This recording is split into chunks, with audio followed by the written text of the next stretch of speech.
Starting in tech right now feels like drinking from a fire hose. Certifications, cloud, cybersecurity, AI, bootcamps, YouTube gurus telling you to do 10 things at once. And the result? You try to do everything and end up making zero progress. If I had to start from zero today, I wouldn't do everything. I'd only focus on these 5 things and just ignore the rest. By the end of this video, you'll know what exactly those 5 are and what matters more than all the noise that you are hearing. Hey, JR here, let's just get into it. If I had to start all over again, knowing everything that I know now, these are the only 5 things that I would focus on, not 10, 5 things. And here's this number 1, master the fundamentals. Yep, you read that right, fundamentals. I've probably beaten that horse in other videos so many times. But jokes aside, this is where I would begin. Truly understanding how networks communicate, how operating systems function, how devices talk to each other, and how to troubleshoot step by step. Notice that I didn't say just jump on the next trend, AI, cloud, etc. Because here's what most beginners skip. The boring stuff. They just want to jump straight into ethical hacking, cloud security, or red team tools. But without fundamentals, nothing makes sense. You're just trying to memorize something or learn something without understanding the principles. And that's actually dangerous because when something breaks, and it will, you won't know how to think through it. So what fundamentals am I talking about? Start with networking. You need to understand how devices communicate, what is an IP address, what a subnet does, what is DNS, and what actually it does, how data moves from point A to point B. Then learn operating system, not just how to click on Windows or on Mac or stuff like that, but how permission works, how processes run, or what is services, and how users and groups function. And of course, troubleshooting. Let's not leave troubleshooting out of the picture. Learn how to think logically when something doesn't work. Don't just Google the issue and copy, paste, fix it, and that's it. Ask yourself what changed, what layer is failing. Is it the network? Is this the system? Is it the application? If you can answer those questions, then you are ahead of most beginners. That's fundamentals, not flashy, not trendy, but powerful. And if you're sitting there thinking, okay, but I don't know how to start with networking or operating systems, that's why I created the Tech 101 series. It walks you through the foundations step by step in a simple way. It's free and it's here on YouTube, so start there. And once you build that base, if you like something structured to kind of follow along, you can use the curriculum from one of the foundational certifications like the CompTIA Tech Plus. It was formerly known as IT Fundamentals, and maybe A Plus as a guide, and there's others like from Google and things like that. But let me clarify something. Hear me out. The certification is optional. The understanding is not. The goal is not to collect the badge. The goal is actually to understand how this stuff works. So you learn the fundamentals. Now what? Now you prove yourself that you can apply them, because knowledge without application, it fades fast. And this is where a lot of beginners just stall.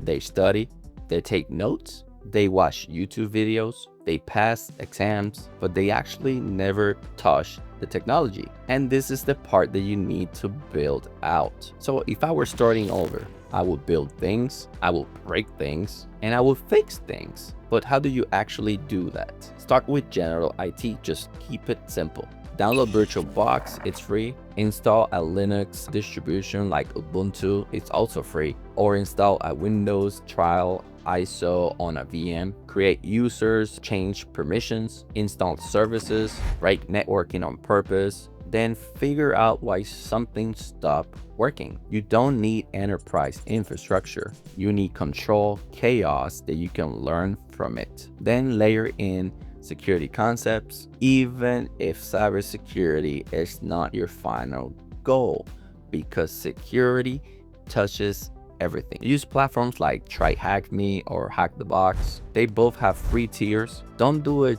to collect the badges, but to practice thinking through problems, to understand why something is vulnerable, how it's exploited, how it's defended, because when you actually configure something, when you've actually broken something and then fix it, you start thinking differently. You stop guessing, you start understanding, and that's the shift. And before you say that sounds complicated, most of this is actually free. You don't need fancy equipment. You don't need a $3,000 lab. You just need curiosity and time. Now, if you'd like me to walk you through how to set up a BM lab at home, step by step, do me a favor. Drop BM lab in the comments. And if enough of you want it, I will build one. I'll do a video and I'll teach you step by step.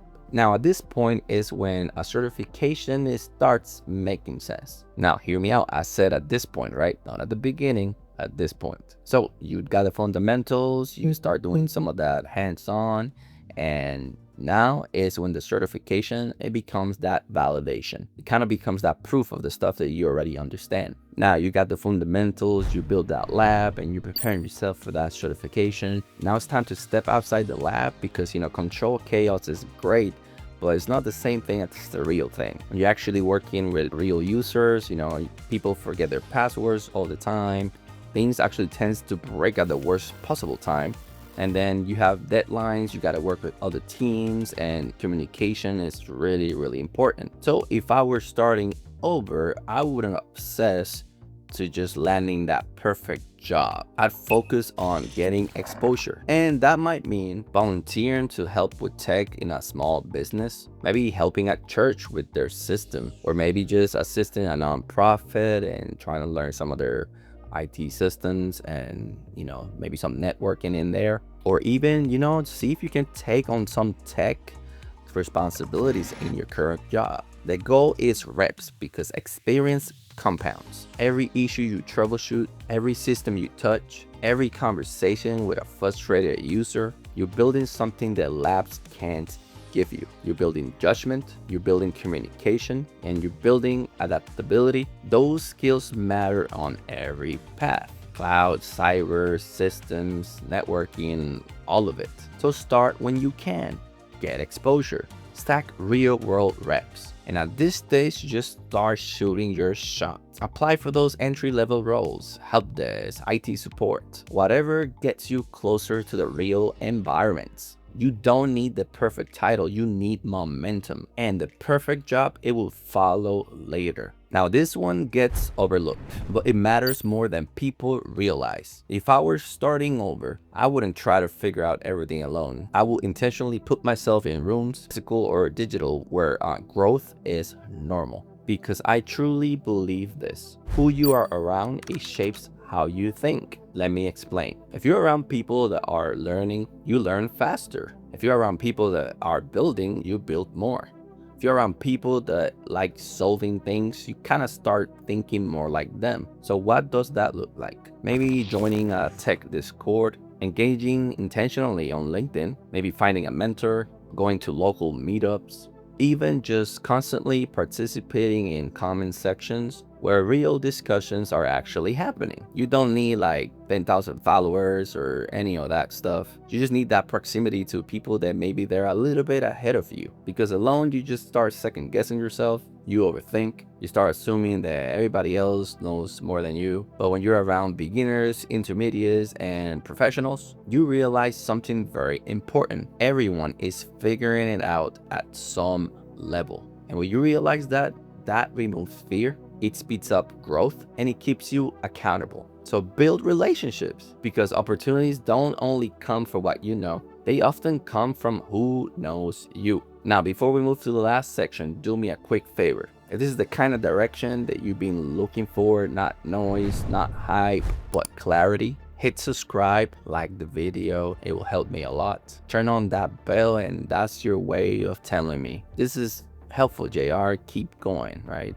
And just leave me a comment, just start engaging. Let me see how I can help you. Also, before I forget, just jump into the community tab. There's some security plus questions and quizzes over there, and let's just, you know, start that conversation. So because we just talk about that, building that circle around you and stuff, so let's just build that here. Let's do it right, because we're not just watching videos, This is a community. We're building something and we're building it the right way, okay? Now let's finish this. This might actually be the most important one because here's what really kills progress: drifting.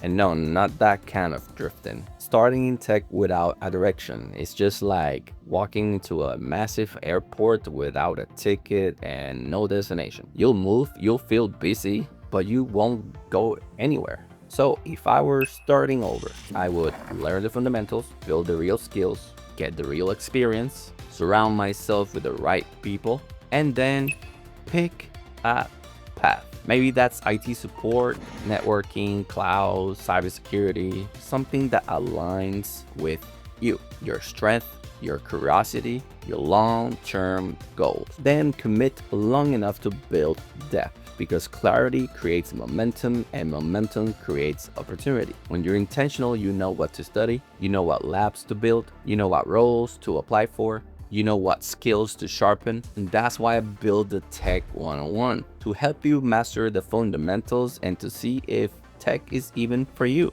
And that's why I also build a tech type framework to actually help you choose a path that matches who you are. Breaking into tech is not about chasing trends. It's about building alignment. And when you build alignment, you just don't break in. Build a career that lasts decades. So if you're serious about starting the right way, start with Tech 101. If you try to figure out what direction it fits you, watch the Tech Type Framework. I'll leave both on the screen right here. Pick one, take action, and stop drifting. See you there. JR out.